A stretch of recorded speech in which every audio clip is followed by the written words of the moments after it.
Otherwise, they concern themselves with what makes war. Why do people do terrible things? They move toward sociology. Then they move toward other directions. How do we deal with that problem? What makes it? Now, how many of you know there was a guy named Jeffrey Dahmer? Pretty good, okay. He was a serial killer that cut people up and put them in the refrigerator. Before Jeffrey Dahmer, there was a guy named Albert Fish. That's before your time, probably. He ate 45 children. They believe he did. Albert Fish.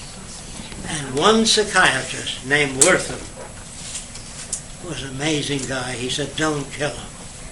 I want to try to find out what made him that way. This is rare of a psychiatrist. And here's what he found out. When the kid was about 8 years old, he was sitting in bed with an erection. Little boys don't know what the hell it's about, and they touch it because it feels good. And he wasn't masturbating, he was touching his private parts. His mother was an old-time Baptist. She came in, and he didn't hide himself. She said, you're going to burn in hell touching that part of your body. You will burn eternally. That kid started to shake. Can you understand that? Okay, mother said at 3 in the morning he was screaming. And she came into the bedroom. He had stuck needles into his genitals because he didn't want to go to hell. No. He used to take minority kids into the woods and try to cut their genitals off. Now, if you bring up a kid in a distorted environment, what the hell do you think a patriotic soldier is? You show pictures of Japanese with crooked teeth, bayonet a pregnant woman, lift the bayonet up, and kick her. Enlistment goes up 75%. The Japanese make the same kind of movies about Americans. American gangster, they call them. They used to say, Yankee, come out and fight. The Japanese used to say that. Then the minor birds used to say that. You know minor birds? Yankee, come out and fight. And they used to shoot the birds. They had a lot of trouble. And then we took all the islands in the South Pacific because we told the natives the Japanese are coming and take your land away, and we showed them how to use guns. Okay? Lies all over the place by stupid people. The Pentagon, although the men are clean cut and go to university and really believe they're helping the country, they really do. If they really want to help the country, they would study social psychology, sociology, to try to bridge the difference between nations. So as a kid, I tried to design a society, which when I got to California, I hitchhiked to California. I'll go back to what happened in school and all that later. I hitchhiked to California, got a job at an aircraft factory, and met a pilot that flew in World War I. He told me that he flew over Krupp Munition Works with orders not to bomb it. He had bombs under the plane. He flew over 8 times with orders not to bomb that plane. He could not understand that. After the war, there was a magazine, I'm sure you all heard of it, called Fortune magazine. So anybody never heard of it? They ran an article called Arms and the Men, showing how DuPont had holdings in I.J. Farben. Do you know what that means? An American company. We didn't bomb it because it was one of our companies. What? We didn't bomb it because there was one of our companies down there. It was supported by... You would have to get the book Arms and the Men. I can't find it anymore. You might be able to find it on the internet. Then there was another book called 100 Million Guinea Pigs. How many of you heard of that? Nobody. All right. That book was a bestseller in America. Everybody bought it. And it attacked the drug companies. It said, why don't you do research in carrot juice, celery juice, natural things? Why do you make pills all the time? We don't live by pills, we live by nutritious food. And they demanded that the government set up a special agency called the Pure Food and Drug Administration. That's where it came from. The book called 100 Million Guinea Pigs, which exposed the drug companies. I don't even see the book today. I got probably one of the only copies. So there's a lot of wonderful books called Mind in the Making by James Harvey Robinson. How we get to be the way we are.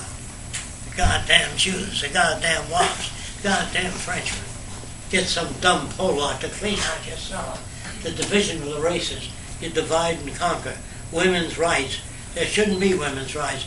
Women should have access to anything men have access to. You don't have women's rights. Black rights, Polish rights, all that's bullshit. It's like business ethics. Ethics is a word Yeah. that has no meaning. Okay? Let me talk about ethics. Let's say you work in a department store. You're an honest John, okay? And a lady wants to buy a lamp for $20. But you know if she goes next door, she gets the same lamp for $15. So you say, if you go next door, you won't be working that long. Do you understand? Mm-hmm. Besides, you don't get paid. You get commission sometimes selling a car. He makes so much if he sells so many cars. But if you go to a lot 3 blocks down, pick up the same car for $250 less, because he's an ethical guy, he won't be working that car lot very long. So it's hard to be decent in a corrupt world. Getting back to Carl Sagan, he wanted to talk to extraterrestrials. Anything that can fly 100 billion light years through space is not like us. And you're not going to communicate with him. He's not going to say, I want to meet your president. Your president's an asshole. All presidents were assholes. They're all stupid all the way back. Every one of them. We won't even make the history books of the future. Now, when you go back to school, if you talk this way, you better be back up with whatever you can bring. You know what I mean? Because your college professors, a lot of them are opportunists. They're part of the establishment. Universities depend on grants. And to have a guy like me lecture there is not very good for grants. And NBC and CBS, they depend on Coca-Cola selling alcohol, beer, which are responsible for more automobile accidents, people killed in automobile accidents, than the war. We have 300 submarines in America. Each one has more destructive power than all the wars in history. Now, what are you going to accomplish with that? What are you going to win? Now, they're building a place, some of you may know this, for senators and congressmen under a mountain with 6 months' supply of food. How many of you knew that? 1, 2, 3, 4, maybe 5, 6. Now, if you're there 6 months, what do you come out to? A burnt-out radioactive environment? What kind of mentality do you have? And I can't get on any broadcasting company because they think I'm against the country. I'm not against anything except stupidity. Now, Roxanne and I were invited to Dubai.